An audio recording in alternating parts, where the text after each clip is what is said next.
ನಮಸ್ತೆ ರೈತ ಬಾಂಧವರೇ, ನಾವು ವೆಲ್ಕಮ್ ಸೀಡ್ಸ್ ಪ್ರತಿನಿಧಿ ರುದ್ರೇಶ್ ಅಂತಂದು ನಾವು ಇಲ್ಲಿ ಬೂದಿಯಾಳ ಗ್ರಾಮಕ್ಕೆ ಬಂದಿದ್ದೇವೆ. ಬೂದಿಯಾಳ ಗ್ರಾಮದಲ್ಲಿ ನಮ್ಮದು ವೆಲ್ಕಮ್ ಕಂಪ್ನಿದು ದ್ರೋಣ ಬೆಳೆದಿದ್ದಾರೆ. ರೈತರನ್ನ ಪರಿಚಯ ಮಾಡ್ಕೊಳ್ಳೋಣ ಬರ್ರಿ.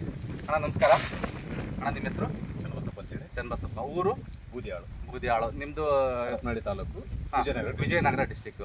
ಅಣ್ಣ ನೀವು ಯಾವ ವೆರೈಟಿ ಹಾಕಿದಿರಿ? ದ್ರೋಣ ವೆಲ್ಕಮ್ ಕಂಪ್ನಿದ ದ್ರೋಣ ವೆರೈಟಿ ಹಾಕಿದಿರಿ. ಅಣ್ಣ ಎಷ್ಟು ಎಕರೆ ಹಾಕಿದಿರಿ? 2 ಎಕರೆ ಸರ್. ಪಾಕೆಟ್ ಎಷ್ಟು ಪಾಕೆಟ್ ತಂದು ಹಾಕಿದ್ರಿ? 18 ಪಾಕೆಟ್ ಹಾಕಿದಿರಿ. ಅಣ್ಣ ಹೆಂಗ್ ಬಂದಿದೆ ಬೆಳೆ? ಚೆನ್ನಾಗಿ ಬಂದಿದೆ ಸರ್. ಚೆನ್ನಾಗಿ ಬಂದಿದೆ. ಇದು ಪ್ಲಸ್ ಪಾಯಿಂಟ್ ಏನಂದ್ರೆ ಸರ್, ಈಗ ನಮ್ಮ ಅಡಿಕೆ ಒಳಗೆ ಮಲ್ಟಿಪರ್ಪಸ್ ಬೆಳೆ ಸರ್. ಅಡಿಕೆಯಲ್ಲಿ ಹೌದು ಸರ್. ಆಮೇಲೆ ಕಾಯಿ ಕೂಡ ಗಟ್ಟಿ ಇದೆ. ಆಮೇಲೆ ಟ್ರಾನ್ಸ್ಪೋರ್ಟಿಂಗ್ ಚೆನ್ನಾಗಿದೆ. ಆಮೇಲೆ ಕಾಯಿ ಗಟ್ಟಿ ಅನ್ನೋ ಕಾರಣ ಟೊಳ್ಳಿಲ್ಲ ಸರ್. ಇದು ಕಾಂಡ ಜಾಸ್ತಿ ಕೇಳಿ ದಪ್ಪ ಬರ್ತದೆ. ಟ್ರಾನ್ಸ್ಪೋರ್ಟಿಂಗ್ ತಡೀತದೆ. ಹೌದು ಸರ್. ಮತ್ತೆ ಅಣ್ಣ ಇದು ಯಾವ ಸೀಸನ್ ಅಲ್ಲಾದ್ರೂ ಬೆಳಿಬಹುದು ಸರ್. ಯಾವ ಸೀಸನ್ ಅಲ್ಲಾದ್ರೂ ಬೆಳಿಬಹುದು ಸರ್. ಬೆಳಿತಾರೆ. ಯಾವ ಸೀಸನ್ ಅಲ್ಲಾದ್ರೂ ಬೆಳಿಬಹುದು. ಆಮೇಲೆ ಇದಕ್ಕೆ ರೋಗಗಳನ್ನ ಇಲ್ಲ ಸರ್. ಒಂದ್ಸರಿ ಸ್ಪ್ರೇ ಮಾಡಿದ್ವಿ. ಒಂದ್ಸತಿ ಮಾತ್ರ ಸ್ಪ್ರೇ ಮಾಡಿದ್ದೀರಿ. ಇದಕ್ಕೆ ಯಾವುದೇ ತರ ರೋಗ ಇಲ್ಲ. ಒಟ್ಟು ಇಳುವರಿ ಚೆನ್ನಾಗಿದೆ. ನೀವು ಬೇರೆ ಬೆಳೆಗೂ ಹಾಕಿದ್ರಿ ಲಾಸ್ಟ್ ಟೈಮ್.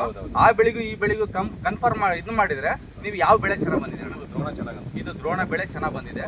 ಆಮೇಲೆ ಬೇಗ ಬರುತ್ತೆ. ಆಮೇಲೆ ಕೀಪಿಂಗ್ ಕ್ವಾಲಿಟಿ ಚೆನ್ನಾಗಿದೆ. ಗಟ್ಟಿ ಇದೆ ಸರ್. ಕಾಯಿಗಳ ಸಂಖ್ಯೆ ಚೆನ್ನಾಗಿದೆ ಸರ್. ಆಮೇಲೆ ಹೊರಗಡೆ ಹೋಗ್ಲಿಕ್ಕೂ ಟ್ರಾನ್ಸ್ಪೋರ್ಟಿಂಗ್ ಆಲ್ಮೋಸ್ಟ್ ಆಲ್ ಅದು ಟ್ರಾನ್ಸ್ಪೋರ್ಟಿಂಗ್ ಬೆಟರ್ ಅಂತ. ರೈತ ಬಾಂಧವರೇ, ಇದು ವೆಲ್ಕಮ್ ಕಂಪ್ನಿದು ದ್ರೋಣ ವೆರೈಟಿ ಇಲ್ಲಿ ಬೂದಿಯಾಳ ಗ್ರಾಮದಲ್ಲಿ ಚನ್ನಬಸಣ್ಣ ಅಂತ ಬೆಳೆದಿದ್ದಾರೆ. ಇದು ಬಹಳ ಚೆನ್ನಾಗಿ ಇಳುವರಿ ಬಂದಿದೆ. ಇಲ್ಲಿ ಸುತ್ತಮುತ್ತ ರೈತರು ಇದನ್ನೆಲ್ಲ ಹಾಕಿ ಬೆಳೀರಿ ಅಂತ ಹೇಳ್ತಾ ಈ ವಿಡಿಯೋನ ಮುಗಿಸ್ತಾ ಇದ್ದೀವಿ. ಧನ್ಯವಾದಗಳು.